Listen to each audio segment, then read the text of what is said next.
enough of this. When it comes to secularism, Prakash Raj Garu, it is a two-way, not one-way.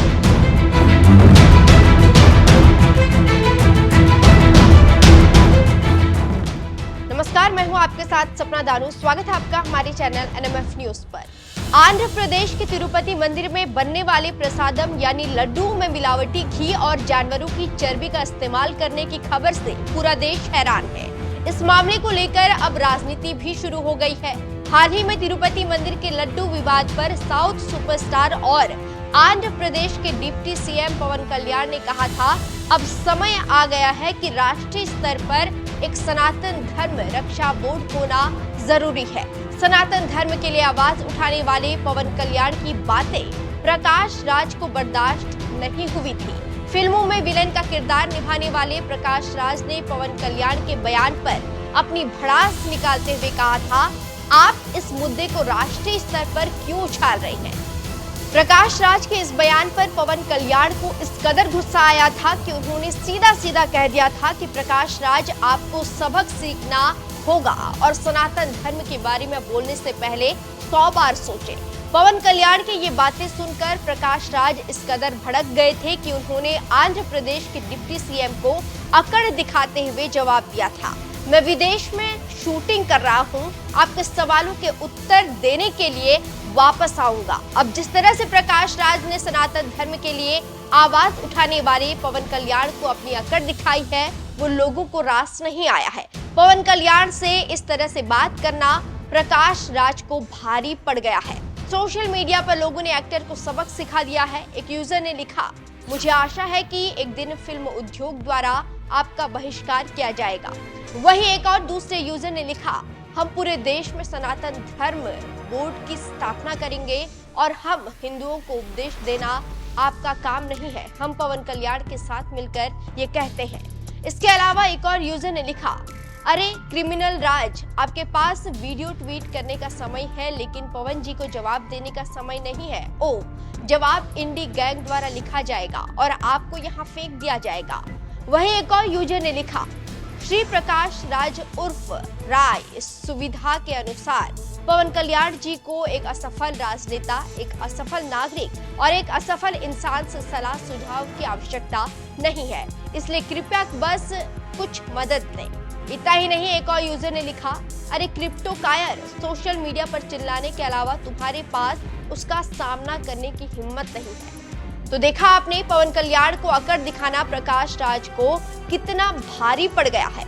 बता दें कि हाल ही में पवन कल्याण ने बड़ा ऐलान करते हुए कहा था कि वो पश्चाताप पर जा रहे हैं, जिसके लिए 11 दिनों का वो उपवास रखेंगे। कुछ दिनों पहले ही पवन कल्याण ने कनक दुर्गा मंदिर में शुद्धिकरण अनुष्ठान के बाद मीडिया से बात करते हुए प्रकाश को करारा जवाब दिया था। साथ ही एक्टर से सवाल करते हुए कहा कि मुझे क्यों नहीं बोलना चाहिए, जब मेरे घर पर हमला हो तो क्या मुझे नहीं बोलना चाहिए। प्रकाश राज गारू, आपको सबक सीखना होगा। मैं आपका सम्मान करता हूँ। ये सिर्फ प्रकाश राज ही नहीं बल्कि वो सभी लोग हैं जो धर्म निरपेक्षता के नाम पर सोचते हैं। आप भटक सकते हैं, मैं आप लोगों को बता दूं, हम बेहद आहत हैं। हमारी भावनाओं का मजाक मत बनाओ। यह आपके लिए मजेदार हो सकता है पर हमारे लिए मजेदार नहीं है। यह बहुत ही गहरी पीड़ा है। कभी मत भूलना, सनातन धर्म के बारे में बोलने से पहले 100 बार सोचें। हम सनातन धर्म को लेकर बेहद गंभीर हैं और ये हमारे लिए सबसे अहम है। हर हिंदू को इसकी जिम्मेदारी लेनी चाहिए। अगर ऐसा किसी और धर्म में होता तो बवाल मच जाता।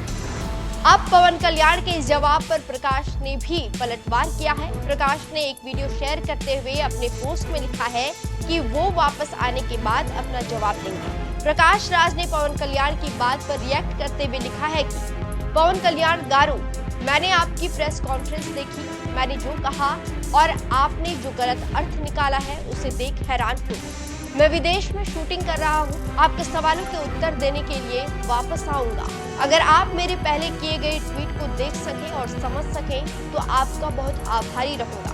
बता दें कि हाल ही में तिरुपति मंदिर में बनने वाले प्रसादम में हुई मिलावट के मुद्दे को लेकर एक्स अकाउंट पर एक पोस्ट शेयर किया गया था, जिसमें उन्होंने लिखा था, तिरुपति बालाजी प्रसाद में पशु वसा, मछली का तेल, सुअर की चर्बी और गौमांस की चर्बी मिलाए जाने की बात से हम सभी बहुत परेशान हैं। तत्कालीन वाईसीपी सरकार द्वारा गठित पीडीडी बोर्ड को कई सवालों के जवाब देने होंगे। हमारी सरकार हर संभव सख्त कार्रवाई करने के लिए प्रतिबद्ध है, लेकिन ये मंदिरों के अपमान, भूमि संबंधी मुद्दों और अन्य धार्मिक प्रथाओं से जुड़े कई मुद्दों पर प्रकाश डालता है। अब समय आ गया है कि पूरे भारत में मंदिरों से जुड़े सभी मुद्दों पर विचार करने के लिए राष्ट्रीय स्तर पर सनातन धर्म रक्षा बोर्ड का गठन किया जाए। सभी नीति निर्माताओं, धार्मिक प्रमुखों, न्यायपालिका, नागरिकों, मीडिया और अपने अपने क्षेत्रों के अन्य सभी लोगों द्वारा राष्ट्रीय स्तर पर एक बहस होनी चाहिए। मुझे लगता है कि हम सभी को किसी भी रूप में सनातन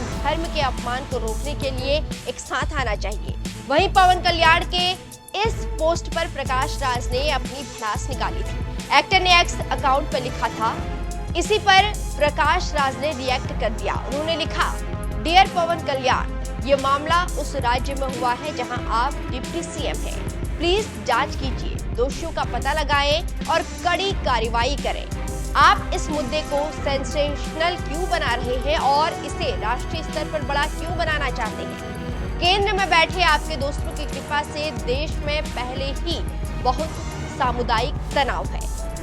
बता दें कि प्रकाश राज कई बार अपने बयानों की वजह से बुरे फंस चुके हैं। बता दें कि पिछले साल प्रकाश राज ने उदयनिधि स्टॉलिन के बयान को दोहराते हुए कहा था कि सनातन डेंगू बुखार की तरह है और इसे मिटाया जाना चाहिए। प्रकाश की सोच से साफ पता चलता है कि उन्हें क्यों पवन कल्याण के बयान से चिढ़न हो रही है। बता दें कि फिलहाल प्रकाश राज अपनी किसी फिल्म की शूटिंग के लिए विदेश गए हुए हैं। ऐसे में उन्होंने कहा है कि वो काम से वापस लौटकर पवन कल्याण को जवाब देंगे। वैसे जिस तरह से सनातनी पवन कल्याण को अकड़ दिखाने वाले प्रकाश को लोगों ने लताड़ा है, उसने सभी को चौंका दिया है। वैसे आपका इस खबर पर क्या कुछ कहना है, हमें कमेंट करके जरूर बताएं। अभी के लिए नमस्कार। Extreme respect for you. కానీ when it comes to secularism, Prakash Raj garu, it is a two-way, not one way. I have extreme respect for you. You know that. Secularism is always two-way, it is not one way. Prakash Raj garu, you have to learn your lessons. I respect you. It's not just Prakash Raj garu, all the people who thinks in the name of secularism, you're going haywire. Let me tell you guys, we are extremely hurt. Don't make a mockery out of our sentiments. We are deeply, deeply hurt. It's not fun for you, maybe it might be fun for you. It is not fun for us. It's a deep anguish, deep pain. Don't you ever forget. Before you come and think 100 times and talk about Sanatana Dharma.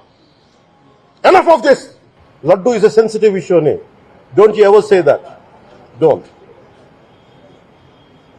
you ever dare to say that, please. I respect you as actors, but when it comes to Sanatana Dharma, please, you have to think 100 times before you saying a word. One comment.